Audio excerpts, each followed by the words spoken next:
मजाक बनाकर रख दिया आपने इस शरई और जायज रिश्ते को। जब चाह छोड़ दिया, जब चाह अपना लिया। मैं इंसान हूं, पत्थर नहीं हूं साथ। मेरे सीने में भी दिल है, मुझे भी तकलीफ होती है। बहुत आसान है ना आपके लिए एक घटिया लफ्ज मुंह से निकालना और फिर दोबारा माफी मांग लेना, लेकिन मेरे लिए आसान नहीं है।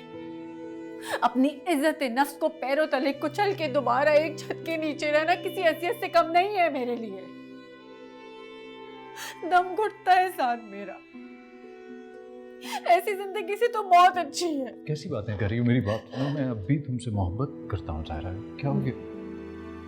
मोहब्बत? नाम ना ले मोहब्बत का मेरे सामने।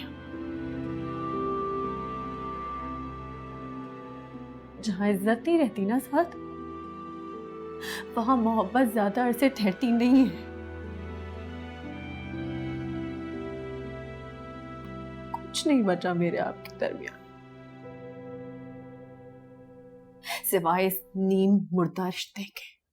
पल वो साथ का तेरा, लम्स हाथ का तेरा, मेरा हो के रहना वो तेरा।